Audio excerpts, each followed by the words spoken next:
We're back in Swedish Lapland and Paul has his first ever moose in his sights.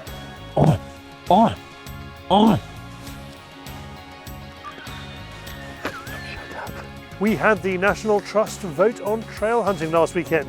News editor Ben O'Rourke picks up the pieces on that one. It's disappointing that the Trust would even consider voting on an issue that is of such little importance. How do you get a rifle to fit you? Josh McKeown is back with another ballistic tip. Ideally, you want to have a comfortable position that is also repeatable. We're giving away a Blaser rifle slip priced at £85. We have news, we have hunting YouTube. Welcome to Fieldsports Britain.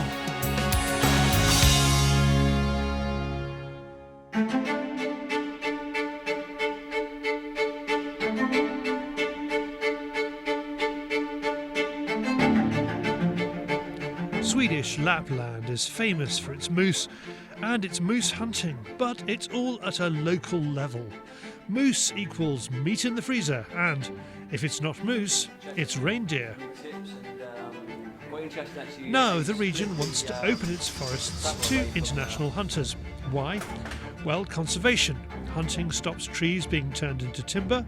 Hunting offers a different way to make the land pay, a sustainable way, and the local tourist board, the heart of Lapland, wants us to show the world's landowners and locals that if it pays, it stays. Thank you. Yeah. To start our conservation effort, Paul needs to zero his rifle. This Sako 75 with aim point on top is not the rifle we thought he'd be using. Here we go, beautiful. His S20 with custom stock, his knives and his ammo are all with border police at Arlanda Airport in Stockholm. Basically, we got the rifle taken off us. End of story. There's a bit more to it than that. But to stick with our green agenda, we have sourced this cherished Sako and a box of Sako Powerhead Blade, plus some full metal jacket rounds for Capercaillie. Shot a lot of fallow deer with these. It's 162 grain. Green ammo. Is it too soon to talk about it, do you think? Or yes, let's do it in the woods. Still a delicate subject, David. Look at this. Sako. We have one, the mighty 75. Yeah, I had one of these when I was younger, and I had one of the early ones, the 75, in a plastic stock as well, 243. And yeah, that's where it all began, the Sako journey. With everything on, we used the last few hours of daylight to see if host Peter and Ozzy the dog can stir up something towards our high seat. Nothing, but as we're here to coincide with the moose rut, it's not just the dogs that can improve our chances.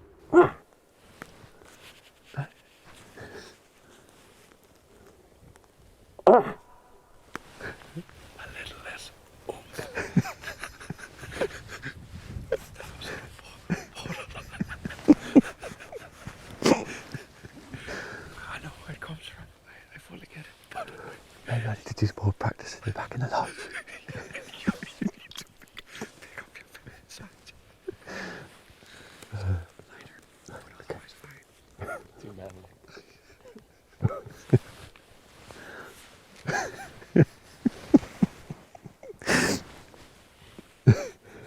It's time I'm concentrating. Okay. I'll do a couple without it first. Oh!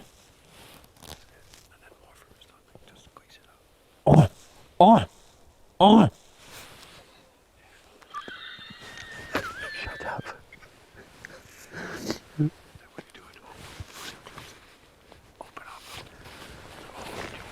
Okay. I'll do two. Okay. Yeah, go.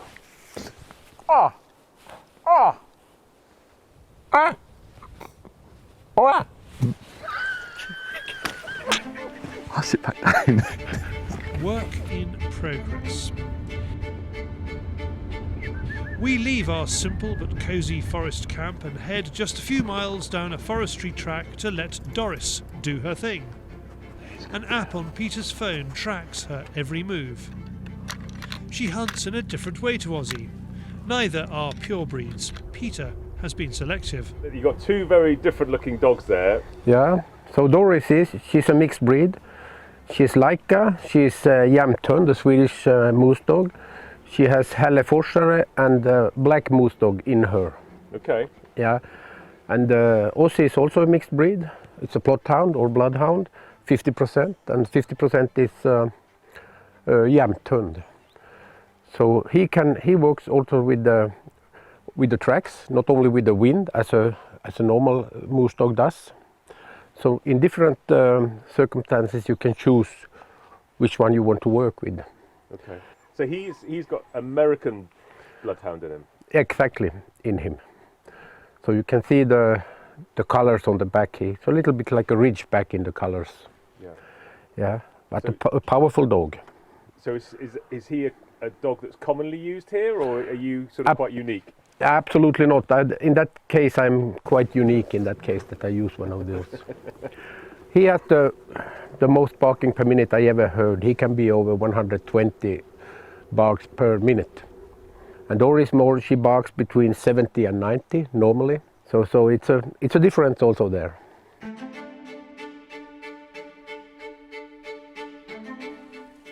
When we are approaching it, yeah. when Doris is holding the moose in bay, yeah. always bury the dog before you shoot. Yeah, no problem, yeah. And then we're creeping quietly. Yeah, now we are three, so yeah. if you're one, yeah. you have a good chance. If you are two, that's 80%. Now we are three, so then we are down maybe to 50% chance. The cameraman's probably less than that. Yeah. Exactly. Yeah. It's like 2.2.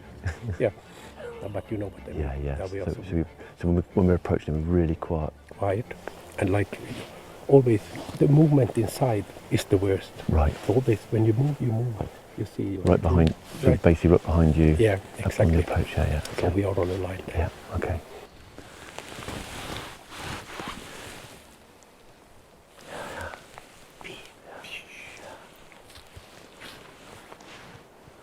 Stand. That's great. Territory.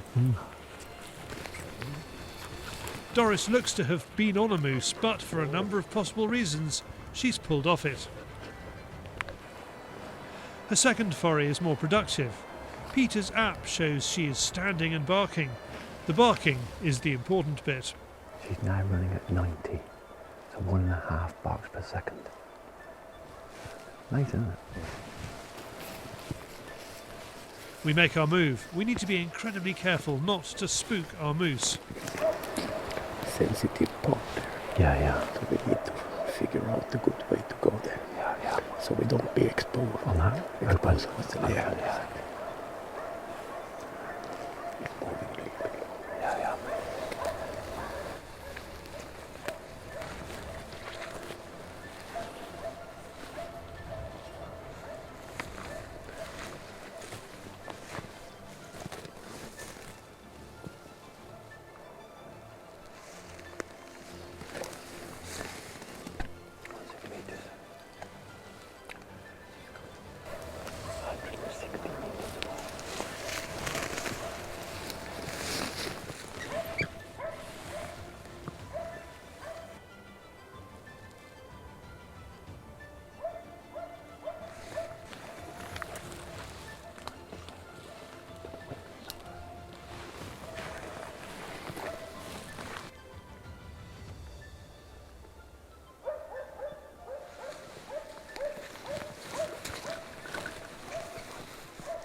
Again?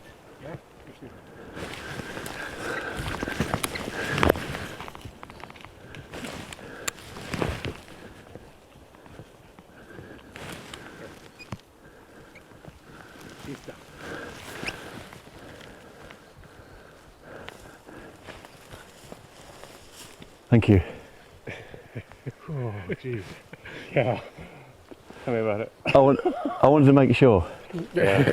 With the dog, and obviously, He was exactly there by the good position. Yeah. She was behind. yeah, an angle and everything. This year's cat. This is calf, huh? Yeah.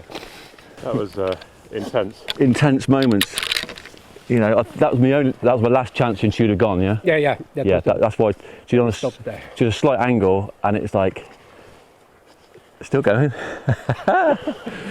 Yeah, a slight angle. I thought that's my last chance. Yeah. I thought before she's. Because you saw that it was a young, because it was coming against Yes. us. Yeah. She started to see us, Yep. and then she was, who is there? Yeah. Ah, yes. It was what's the word? My nerves of steel. I waited and waited and waited and waited. And, yeah, exhilarating. What I liked about it, we watched it for a while Yeah. and just assessed it rather than just up. And there's little bits through the wood. We see the whole animal and Yeah. see it with the dog as well. The interaction with the dog, and I think they will get some nice video there. I think so. Yeah. Happy. Yeah. First moose, Mr. Shieldley. First moose. Yes. Very exciting. Very exhilarating. With the barking dog, that's excellent. And that was I would say the perfect scenario with a bank there, so you can creep up over the It bank. was unbelievable. It's like you put it there on purpose. Yeah, I thought that was magical. It works. Yeah. Yeah. Very good. Still got the shakes. How long has it been? Still got them.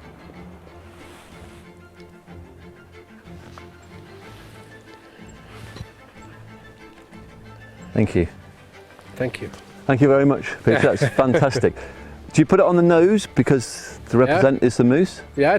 Normally you can put it a little bit on the nose or on the eyes, yeah. on the top of the cheek. Here. Yeah. Yeah. Fantastic. Thank you. Not because you've got a big nose. I thought, got something, don't laugh. Something in relation with the moose here. Sorry. I thought I'd say I'm still quite high. I thought I'd say it first. Bit hysterical. No. No, that was intense. It was. That was intense. Very, very intense. Yeah. I can see why you guys are addicted to it. Yeah. Out in nature, away from everybody, which is perfect. Yeah. With your dog, your best friend. Yeah. And then you're up close and in the action and. Yeah, exactly.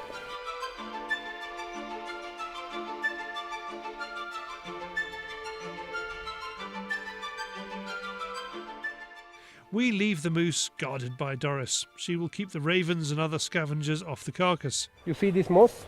It has a own name. I don't remember it, but this is the indicator for clean air. Yeah.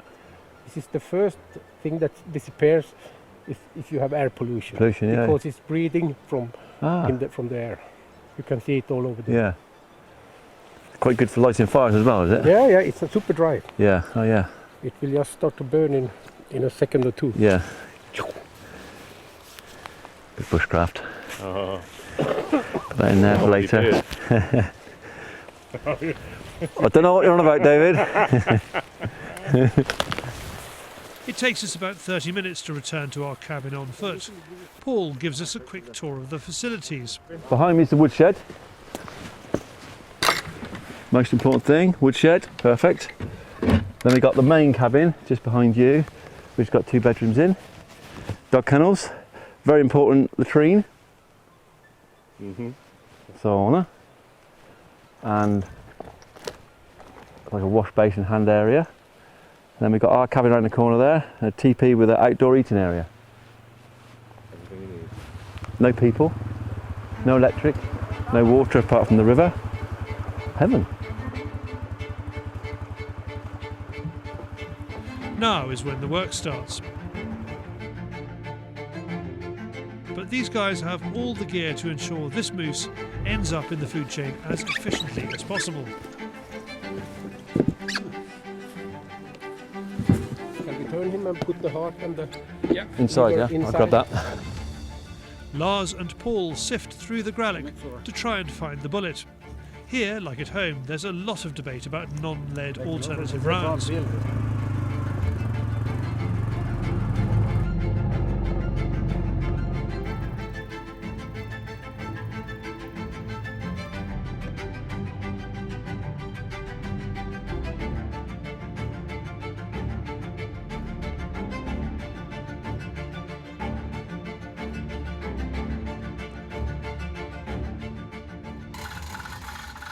Paul, Lars and Peter set to work. The carcass will go to a local butcher and game dealer later, where we're also going to be treated to some home cooking. With the skin off, Paul finds our Sako Powerhead Blade looking like it should.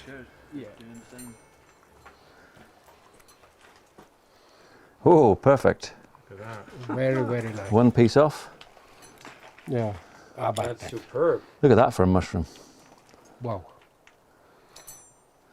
Thank you, Sako.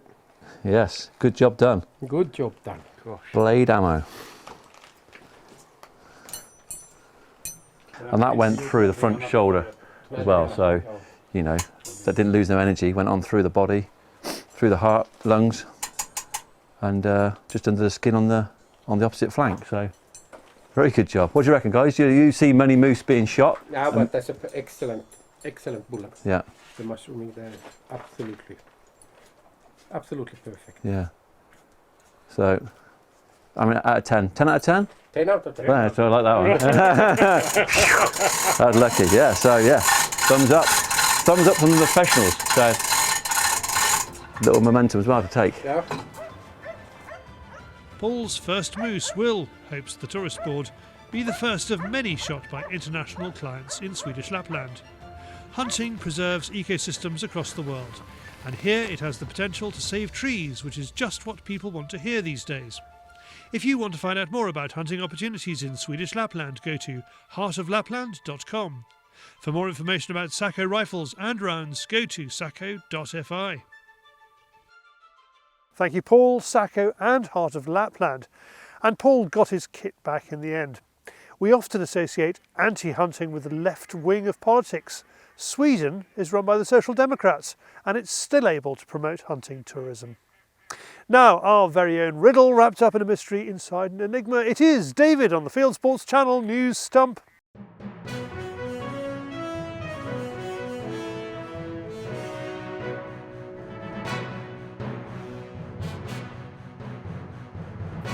This is Fieldsports Channel News.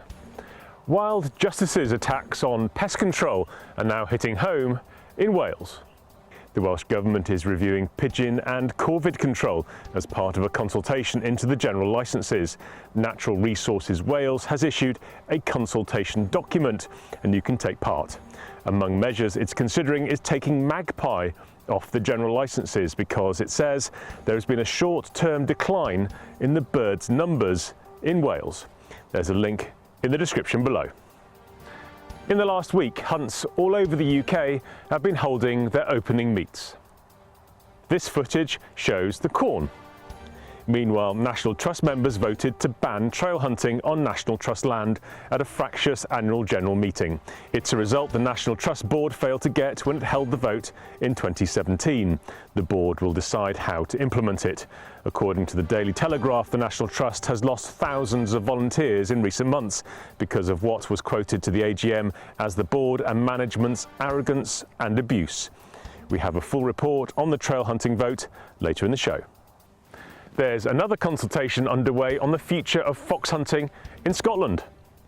The Scottish Government, a coalition of the SNP and the Green Party, wants to push through new rules stopping more than 2 dogs flushing foxes or other wild mammals from cover, licensing hunts with rules on when and where they can hunt, and, as the consultation says, provision to discourage the establishment in Scotland of the practice known as trail hunting. As it adds, this poses significant risks for wild mammals. If you want to take part, there's a link to the consultation in the description below. Bosses from animal rights charities lied to a parliamentary committee in Westminster.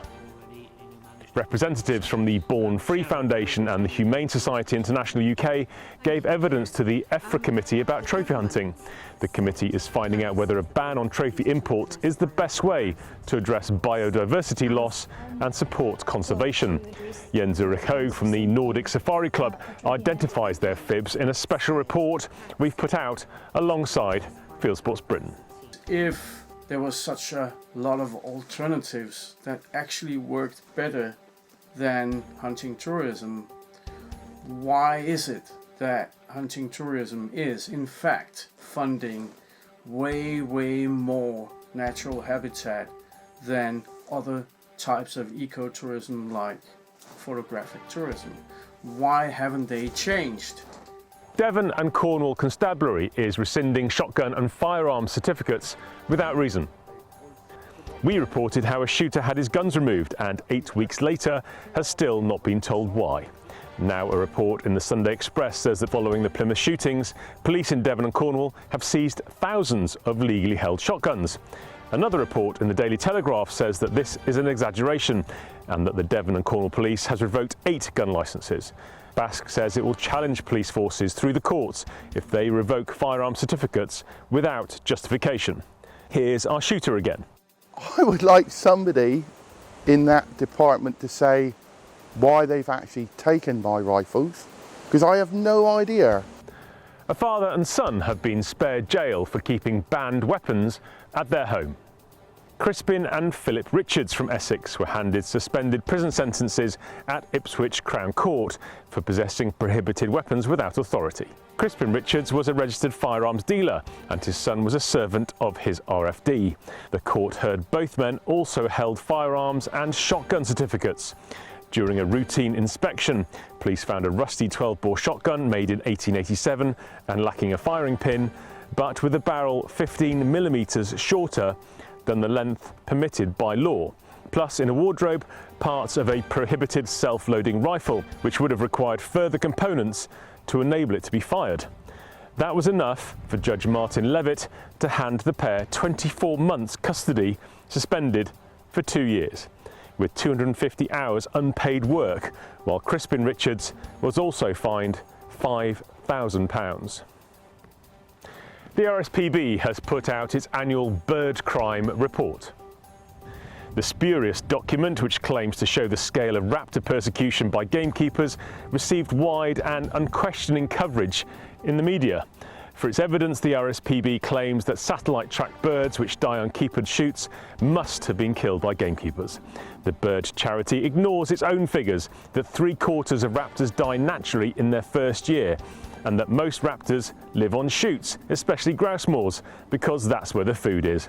And it doesn't mention the success that shoots have had in the past year, with, for example, most hen harrier chicks in England fledging on grouse moors. It also doesn't mention its own failure to conserve raptors on its land.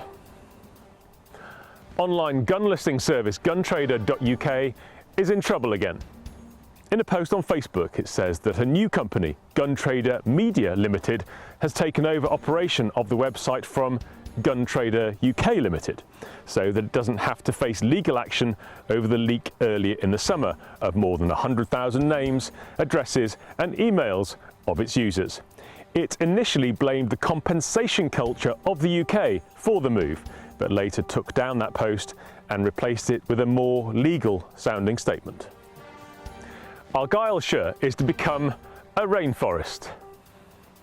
As part of a package of measures from the COP26 summit in Glasgow, the Scottish Government announces £500 million of funding to plant trees, mainly in Argyllshire, at a rate of 45,000 acres a year, which would see the whole of Argyllshire planted for forestry by 2060.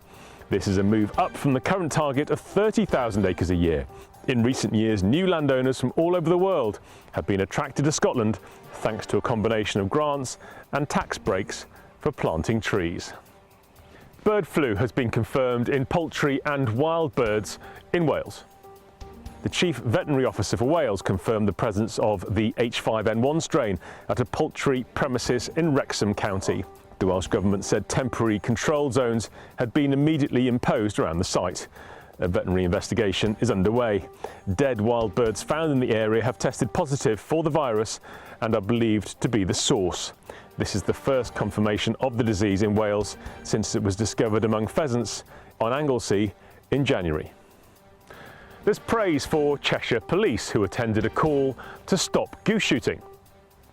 One PC Tether reports in a post on Facebook that a woman called police to order shooters in a hide to stop. He writes, the person had then taken it upon themselves to dismantle the hide using considerable force, resulting in permanent damage to the hide poles, which rendered them useless. As a result of this activity, a criminal offence occurred, namely criminal damage. He confirmed that the geese were being shot to protect crops with permission and in accordance with the general licences. He interviewed a female under caution in relation to the criminal damage. She admitted the offence and received a conditional caution. And finally, forget Novichok and ricin. A moose may bring down one of Vladimir Putin's enemies.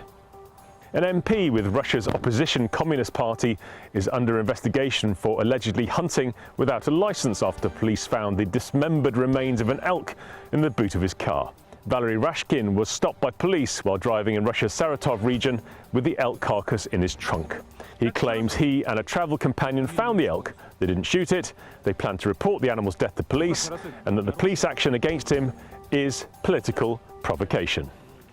You are now up to date with Fieldsports Channel News.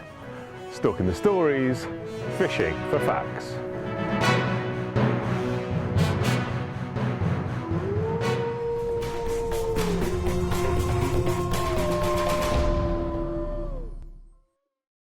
Next up, we're back at Braces Range, south of Bristol, with Josh McKeown to talk rifle fit.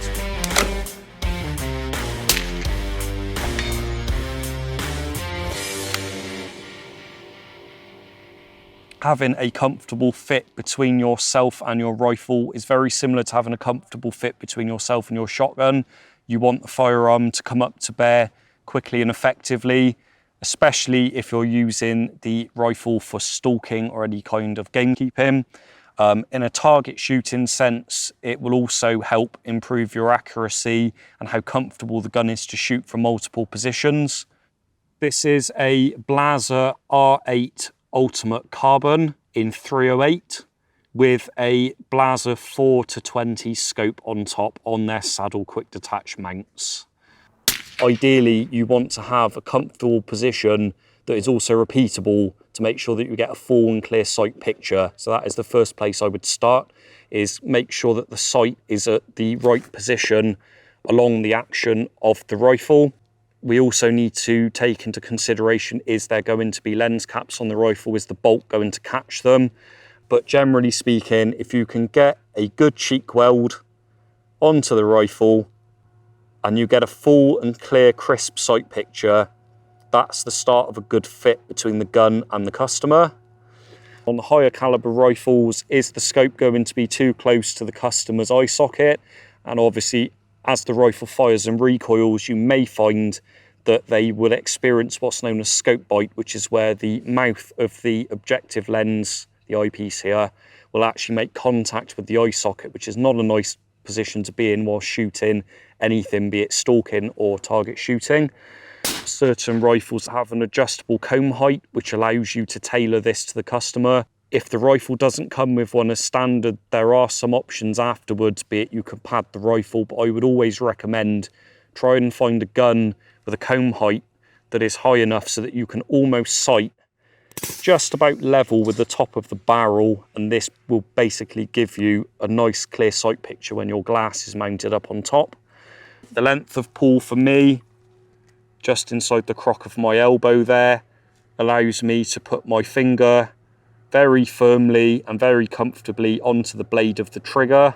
Too long or too short and you could end up having issues with trying to get a good and proper cheek weld and sight picture.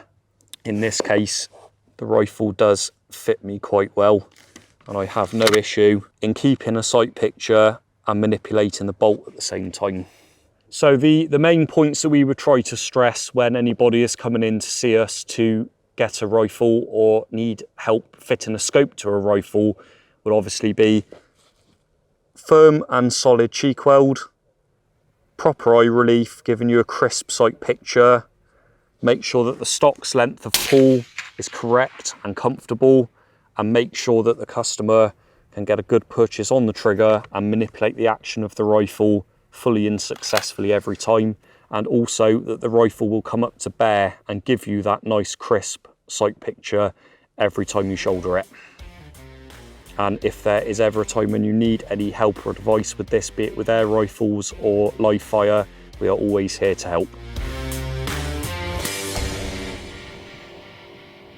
And a reminder that Braces is holding a thermal and night vision evening on Thursday the 4th of November. If you're watching this on the Wednesday that Fieldsports Britain came out, that is tomorrow. Lots of brands will be there, no need to book, just go along to Braces range south of Bristol. Braces also kindly donated the prize for this week's competition, a Blaser rifle slip priced at £85. Find out how to enter on our Fieldsports Extra show, and you get to watch that by joining the Fieldsports Nation, link in the description below. Plus you get to support our work producing news features, work that we don't get supported by our advertisers. This week, news editor Ben O'Rourke finds out how the National Trust finally got the answer it wanted on whether or not to allow trail hunting.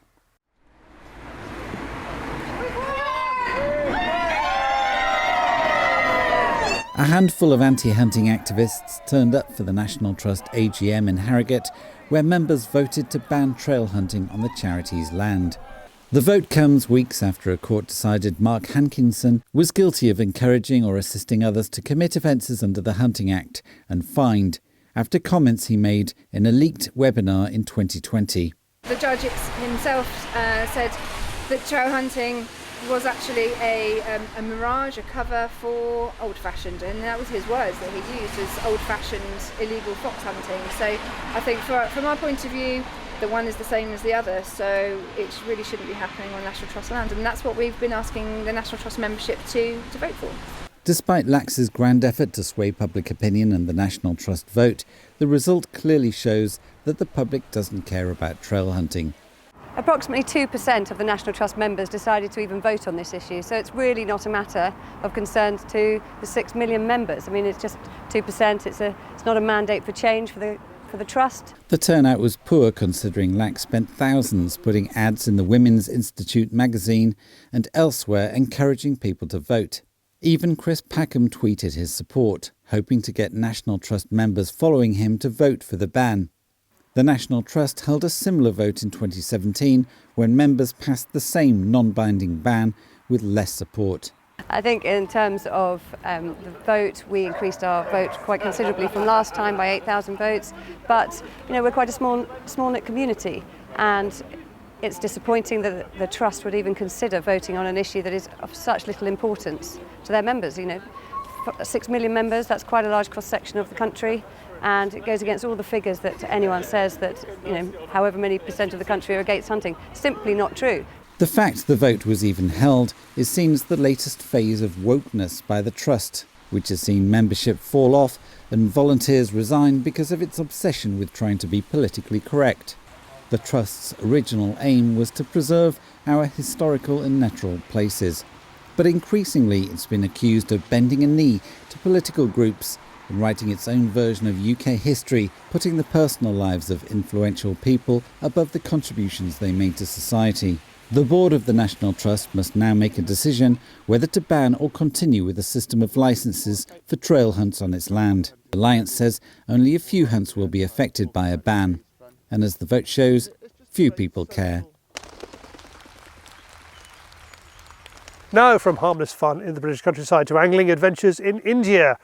Martin Salter of the Angling Trust interviews Stephen Harper, who's just written a book about mahseer. I did a book for Phil Wakeford called Bucket List Leviathans, and he had a chapter on mahseer, and that really did start me thinking about doing the book again. And once I got on to the trail of sourcing all this information and photographs, all of a sudden it started to come together, and that was in the COVID lockdown. Well, I mean, I think there's some pretty good books written in lockdown, actually. We got that. Oh, you think you're right, yeah. There's a link in the description below to take you to the full interview. Next, from screaming reels to the wider world of hunting and shooting on YouTube, it is Hunting YouTube.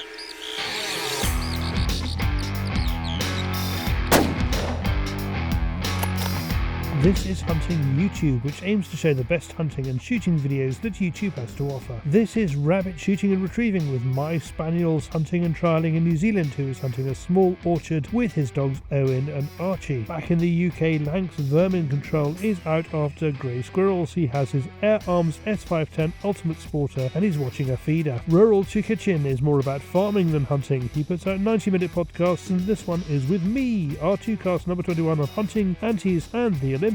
Here is half an hour on a day in the life of a pigeon shooting guide. Wash Wildfowler Fieldsports is out with Chris from CJW Sporting, shooting pigeons over drilling. Something that may not appeal to standard issue European shooters, but it is big in the Eastern Mediterranean. Yaqub Kari in Lebanon is hunting common chaffinch and skylark. A weekend's duck hunting in Pakistan from the Awais Pazada official channel next. There is lots of commentary, but it's all in Urdu or Punjabi. Still, wildfowling there looks a lot like what we do here. Mullet Man is bow hunting Texas public land, but it's not the archery that's the main attraction here, it's the astonishing recreational vehicle that he brings, what he calls the new toy hauler. And finally, an unusual one, a film that's on Vimeo and not on YouTube. This is a 10-minute piece by New Zealand's Hunters Journal about a fundraiser pig hunt. That's it for this week. I've put all these films into a playlist for you. Click on the eye symbol top right or check the film's description. If you have a YouTube film you would like us to pop into the weekly top 8, email me the link, charlie@fieldsportschannel.tv. Well, that's it for this week. If you haven't done so already, please whiz over to our website, fieldsportschannel.tv. You can please like us there on Facebook and on Instagram. You can follow us on Twitter, subscribe to us on YouTube, pop your email address into our register page, and we'll contact you about this show, Field Sports Britain. It's at 7 p.m. UK time every Wednesday. And this has been Field Sports Britain. Good hunting, good shooting, good fishing, and goodbye.